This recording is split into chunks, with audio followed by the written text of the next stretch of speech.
you love fishing? Be honest, okay? Just a few. I love fishing. I am also a terrible fisherman.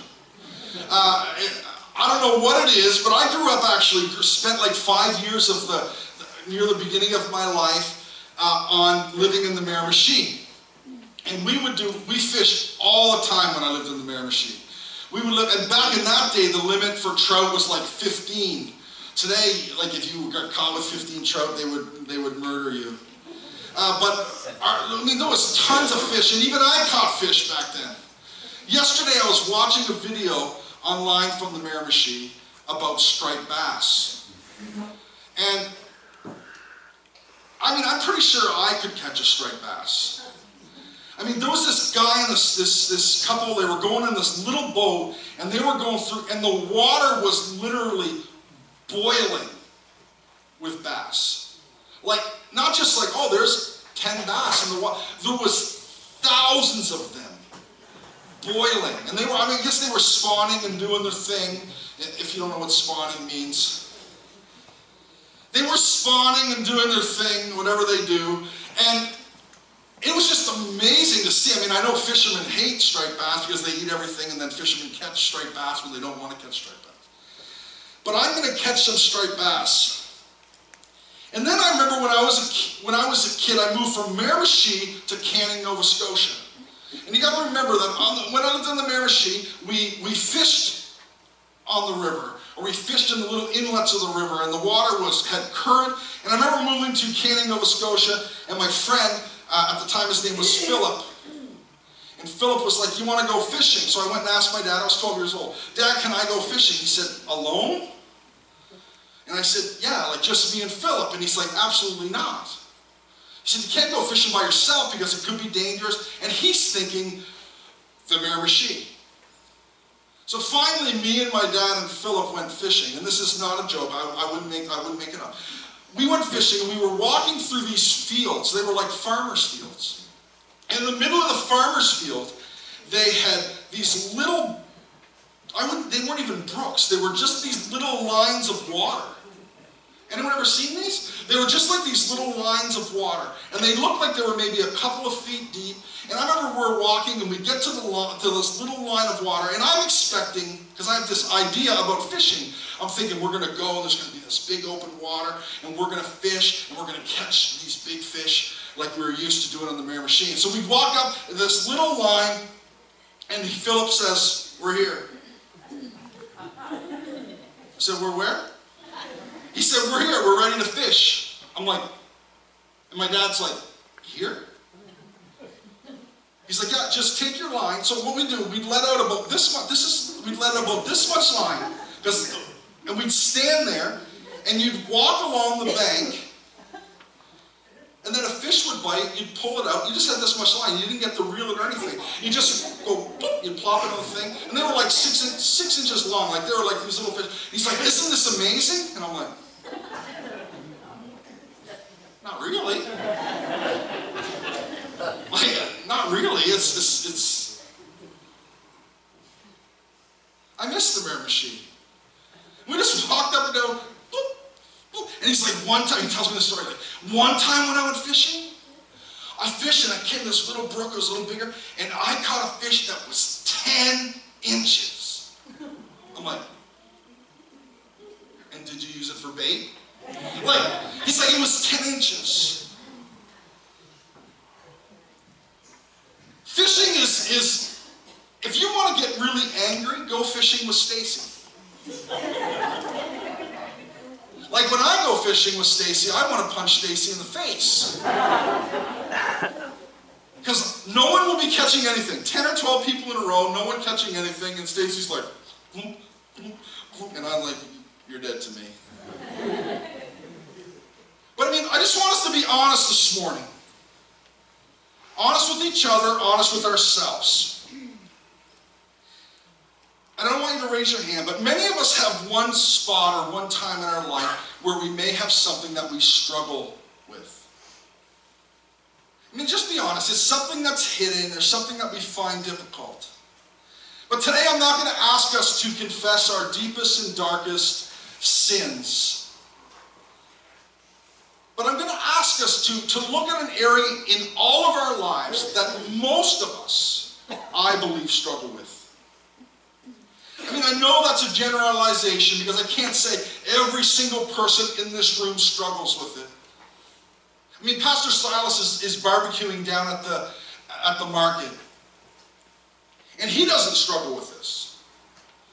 Pastor Silas, no joke, in the 6 months that he was in Florida, led more people to Christ in 6 months than most of us have ever led in our whole life. That's the truth. But for us, mere mortals, it can feel like a struggle. How do we share our faith? How many struggle? I mean, it's okay to admit it because we all struggle sometimes. But the truth is that God has called all of us to be people who tell people about Jesus and to make disciples. It was the last thing that he said to us. He said, you need to go make disciples. But often we don't because we have a long list of reasons. And here's a few of them. Often we're just afraid what people will think. I mean, if we're just honest, it boils down that we just get insecure about it. Or we're afraid that someone's going to ask a question that we don't know the answer to. You know, what if I talk to them and then they say, yeah, well, if God is so good, then why is there suffering in the world? And then what if I just look dumb? Often we build a life that's so busy that we just don't have time to share faith. We're too busy going from one place to another. I don't know how this could be, but maybe we just don't understand the importance of sharing our faith. Maybe sometimes you might think, maybe I'll do it wrong if I do it. But mostly I think the reason why we don't share our faith can boil down to two reasons. If we were honest, all of those are other reasons, but this is, I think, two really important reasons. Number one, we think it's the pastor's job. You know, I'll bring people to church, Troy will tell them. Or maybe we have a misunderstanding of what it means of how we should share our faith. Maybe we're really intimidated by something, and maybe we just have a wrong understanding of it. And if we had a better understanding of it, maybe we would feel more comfortable to do it. I mean, I've had people say to me before, standing at the door, people come in, they say, people say the strangest things to me. They'll come in on a Sunday morning before church, they'll say, Pastor Troy, I brought a friend to church today. Make sure the sermon's good. I'll say, good thing you told me because I was really going to try to make it really bad.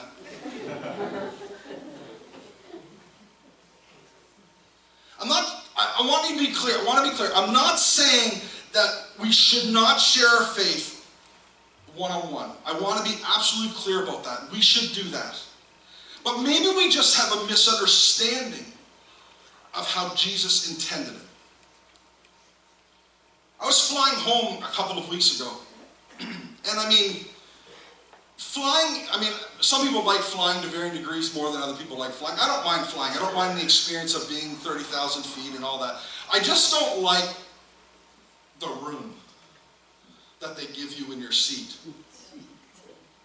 You know, I'll just leave it at that.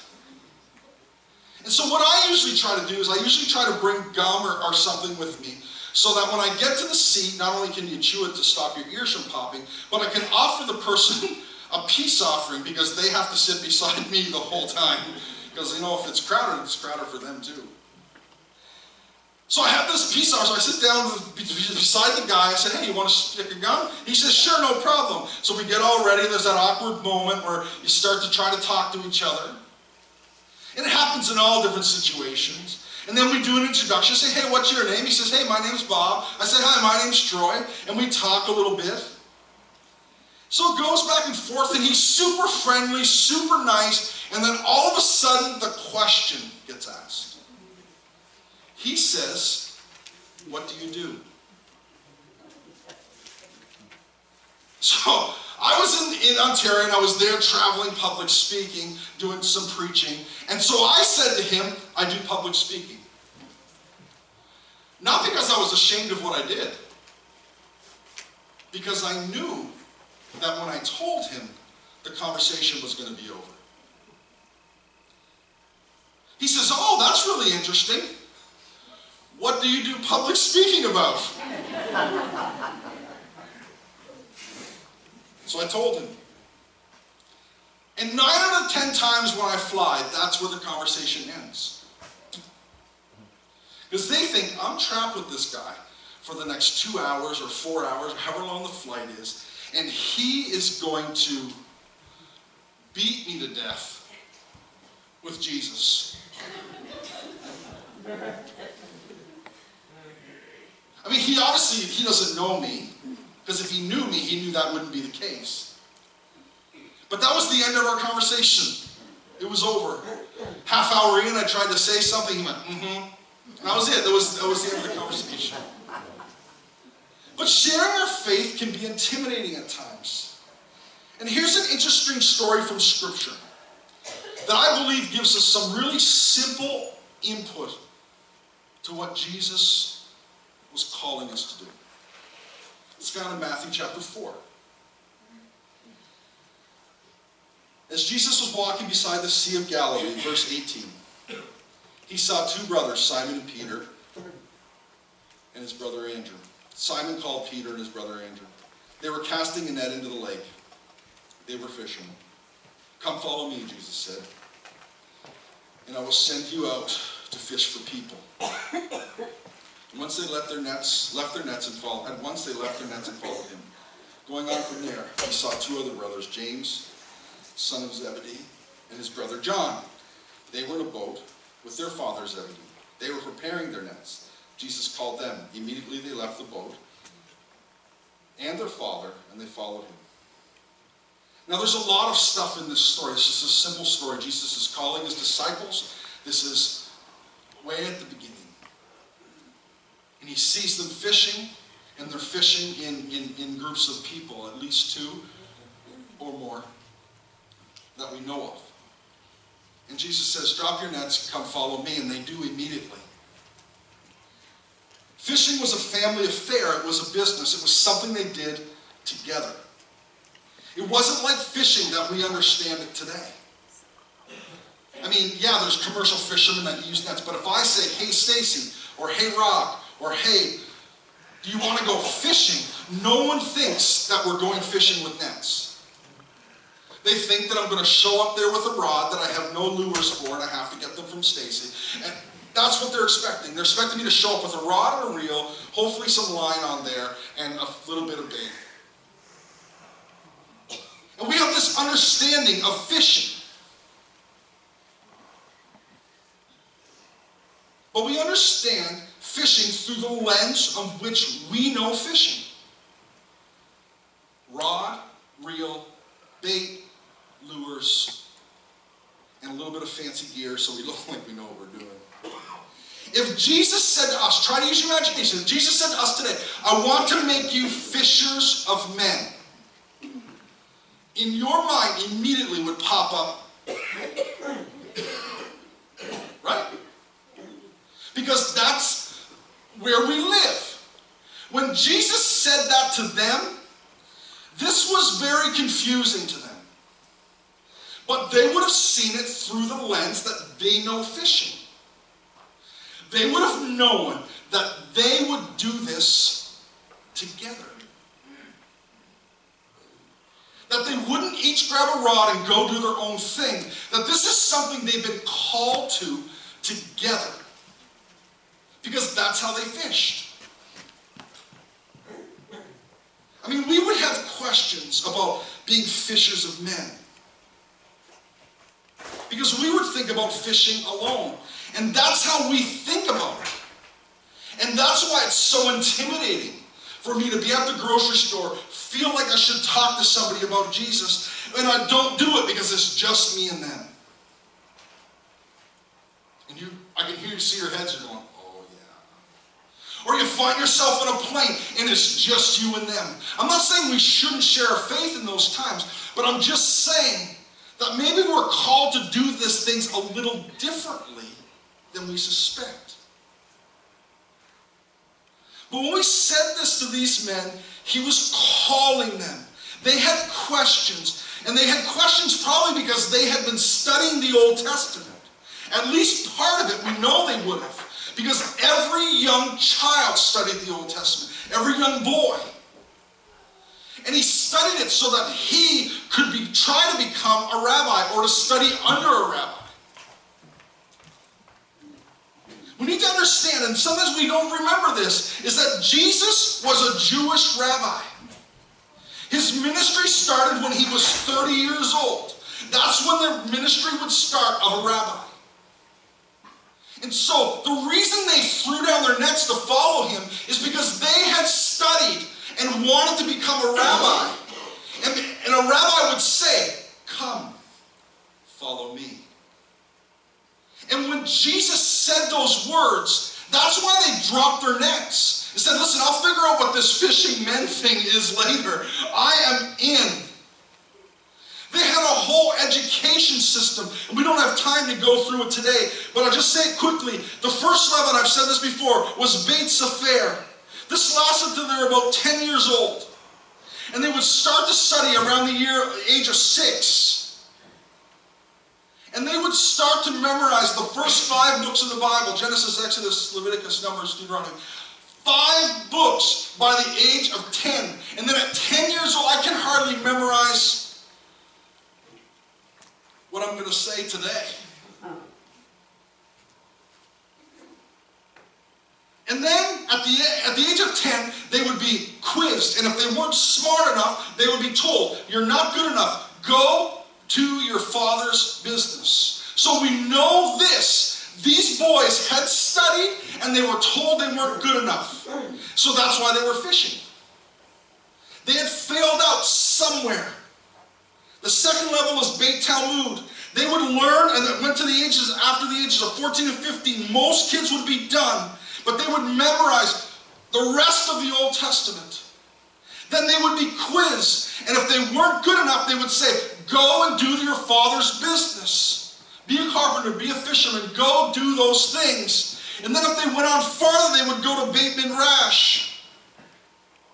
And they would apply to study under a rabbi. And the rabbi would quiz them because every rabbi had his own way of doing things. And when they were chosen to study under a rabbi, it would be called taking the rabbi's yoke. Sound familiar? Jesus says, "Take my yoke upon you." And so they would study, and they would study this rabbi. And they would do what the rabbi told them to do. That's what a disciple meant. It would then, in that process, would they decide, do you have what it takes? And that's why Jesus calling his disciples was so earth-shattering. Because the worldly system had told them they weren't good enough. And Jesus says, "That's the guys I want." Does that make anyone else feel better? When a rabbi would come into town, he would be followed by a group of his disciples. And they had a phrase, and it said this, and you guys know this, it said, "May you be covered in the dust of your rabbi." May you walk so close that the rabbi's dust would be on you.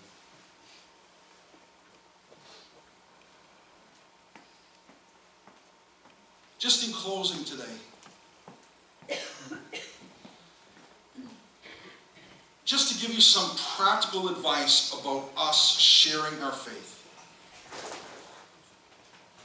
We need to understand that fishing for men, women, being a fisher of men is something that disciples do.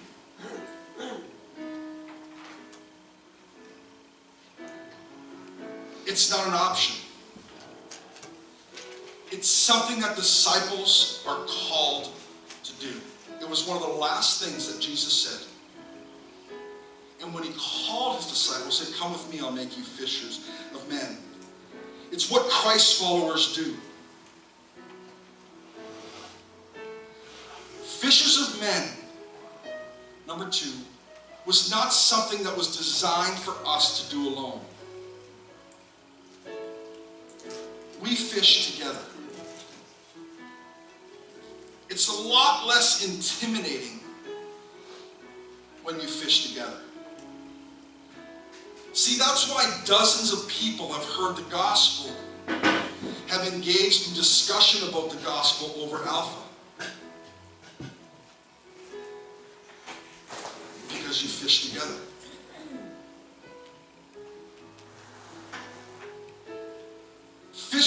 Fishers of men is something that disciples were told to do.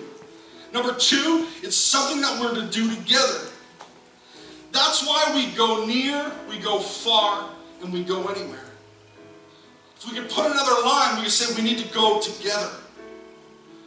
I need you to understand that today just isn't about cleaning a town and sending some kids to camp. That's part of it. But today is about going together. I mean, to many, to clean up might feel silly, but this is all about going near. And this is an important step.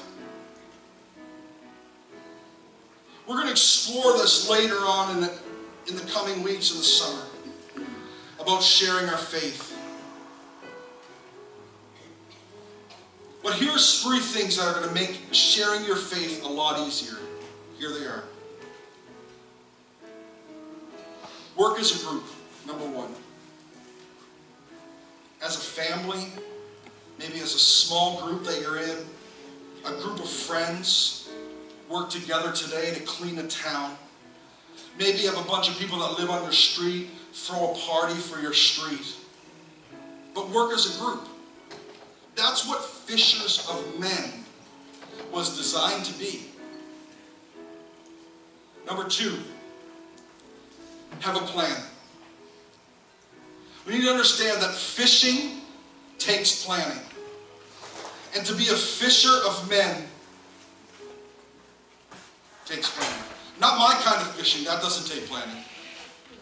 I just grab a rod and depend on someone else to bring all the gear. But if we're going to be fishers of men, it needs to take a plan. And over this coming year, outreach is going to take on a really different feel. It's going to be us together. Number 3, do something. Something. Invite someone to church. Make it your goal. This summer, I'm going to invite someone to church every Sunday. 86% of people come to church for the first time because they were invited. Over 97% of people never invite anybody to church. Say, you know what, this summer I'm going to invite someone every Sunday. Listen, you can't make them come to church. Don't club them over the head and drag them to church. But invite someone every week. Have someone to your house. Start somewhere. And this is the part we're going to talk about on a later date. There's 3 aspects to sharing our faith. Here they are, and the order is very important. Relationship, demonstration, and announcement. Relationship, demonstration, and announcement. Have you ever seen someone on the street skip relationship, demonstration, and skip right to announcement? Everyone here, you're going to hell! Oh, very helpful. Very helpful. The order is very important. Relationship today is about demonstration. And hopefully we'll get to the point where we can announce. But the order is important. In closing today, I'd like us to do just one thing before we head to the market.